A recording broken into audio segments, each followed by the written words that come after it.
کریم آقا صلی اللہ تعالی علیہ وسلم کی حدیث پاک ہے، فرمایا کہ جس بستی اور جس قریہ میں ایک طالب علم یا عالم دین قدم رکھتا ہے تو اس قدم کی برکت سے اللہ کریم اس بستی کے قبرستان میں سے 40 دن تک عذاب کو اٹھا لیتا ہے، رحمتوں کا نزول فرما دیتا ہے۔ عالم دین یا طالب علم جہاں قدم رکھتا ہے تو وہاں اللہ کی رحمتوں کا اتنا نزول ہوتا ہے، جہاں علماء کی رہائش ہوتی ہے وہاں کتنا رحمتوں کا نزول ہوتا ہوگا۔ جس قبرستان میں علماء مدفن ہوتے ہیں اس قبرستان میں رحمتوں کا کتنا نزول ہوگا۔ اس لیے ہمیشہ علماء کے ساتھ رہیے۔ آئیے حدیث پاک سنتے ہیں۔ میرے کریم آقا صلی اللہ تعالی علیہ وسلم نے فرمایا، میرے صحابہ جب ریاض الجنہ میں سے گزرو، یعنی جب بھی جنت کے باغ میں سے گزرنا تو اس میں سے کچھ کھا لینا، تو صحابہ نے عرض کی یا رسول اللہ صلی اللہ تعالی علیہ وسلم اس دنیا میں ریاض الجنہ کیا ہے، اس دنیا میں جنت کے باغیچے کون سے ہیں؟ تو میرے کریم آقا صلی اللہ تعالی علیہ وسلم کے مقدس لب کھولے اور میرے کریم آقا نے فرمایا کہ جہاں علم کی محافل لگی ہوتی ہیں، جہاں پہ علماء بیٹھ کے علم پڑھا رہے ہوتے ہیں، وہ یوں سمجھیے وہ جنت کے باغات ہیں، جب بھی ان میں سے گزرو وہاں بیٹھ کے کوئی علم کی باتیں سیکھ لیا کرو۔ وہ محافل جہاں علم سکھایا جاتا ہے، احادیث سکھائی جاتی ہیں، قرآن سکھایا جاتا ہے، میرے کریم آقا مصطفیٰ کے فرمان سکھائے جاتے ہیں، حضور نے فرمایا وہ ریاض الجنہ ہیں، وہ جنت کے باغات ہیں۔ آئیے ایک اور حدیث پاک سنتے ہیں۔ میرے کریم آقا صلی اللہ تعالی علیہ وسلم ایک دن مسجد میں تشریف لائے، صحابہ کا ایک گروہ بیٹھا اللہ کا ذکر کر رہا تھا، صحابہ اللہ کا ذکر کر رہے تھے۔ میرے کریم آقا صلی اللہ علیہ وسلم آئے، حضور نے پوچھا کیا کر رہے ہو؟ عرض گزار ہوئے یا رسول اللہ صلی اللہ تعالی علیہ وسلم اللہ کا ذکر کر رہے ہیں۔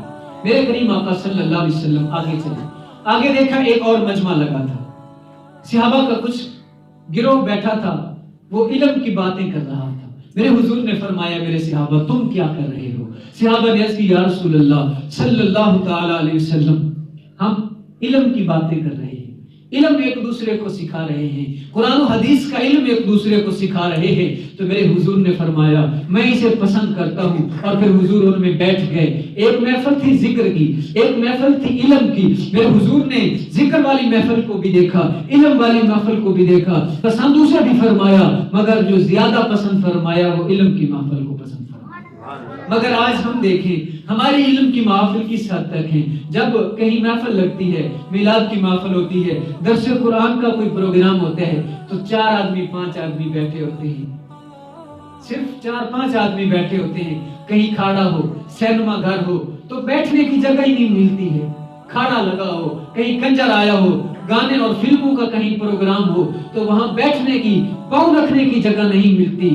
ہم ذرا خیال کریں ہم کہاں کھڑے ہیں، ہم کون سی محافل کو پسند کرتے ہیں، ہمارا اٹھنا بیٹھنا کن محافل میں ہے۔ آئیے حدیث پاک عرض کرنا چاہتا ہوں۔ میرے کریم آقا صلی اللہ تعالی علیہ وسلم نے ارشاد فرمایا، توجہ ہے آپ لوگوں، میرے کریم آقا صلی اللہ تعالی علیہ وسلم نے ارشاد فرمایا کہ جس نے کسی عالم دین کی زیارت کی گویا کہ اس نے میری زیارت کی، جس نے کسی عالم دین کے ساتھ مصافحہ کیا، اس کے ہاتھ میں ہاتھ دیا، گویا کہ اس نے مجھ محمد کے ساتھ مصافحہ کیا۔ اتنا وہ خوش قسمت ہے جو علماء کی محافل میں بیٹھتا ہے، جو علماء کو ساتھ ملتا ہے۔ ہم علماء کے ساتھ کیا کرتے ہیں؟ سلام بھی کوئی نہیں کرتا، یہ تو مولوی ہیں، دنیا داروں کے ساتھ اٹھنا بیٹھنا ہے۔ آگے میرے کریم آقا نے فرمایا کہ جو علماء کی محفل میں بیٹھا گویا کہ اس نے میری محفل میں بیٹھنا اسے نصیب ہوا، اور آگے فرمایا کہ جو میری محفل میں بیٹھا گویا کہ وہ اللہ تعالیٰ کے پاس بیٹھا، اور جو میری محفل میں بیٹھے گا اللہ کریم کل قیامت کے روز اسے جنت میں بیٹھک عطا فرمائے گا۔ علماء کی زیارت کرنا، علماء کے ساتھ ہاتھ ملانا، علماء کی محافل میں بیٹھنا کتنا سعادت کا کام ہے۔ کوشش کیا کریں جہاں بھی علم کی محفل ہو، درس قرآن کا پروگرام ہو، میلاد مصطفیٰ کی محفل ہو، جمعہ کے روز ہم کوشش کرتے ہیں گھر بیٹھا رہا، موبائل چلاتا رہا۔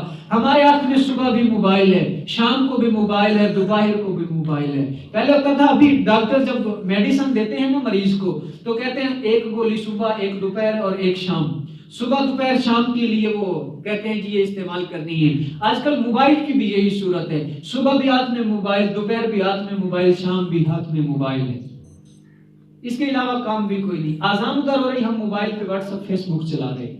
جماعت ہو رہی ہے، ہم موبائل پہ مگن بیٹھے. آزان ہو رہی ہے، موبائل پہ گانے سن رہے ہیں، بند نہیں کیا آزان نہیں سنی. کبھی ہم نے سوچا سوائے موبائل کے آج تو کام بھی کوئی بس نہیں گیا. جمعہ کے روز بھی موبائل چلاتے رہتے ہیں.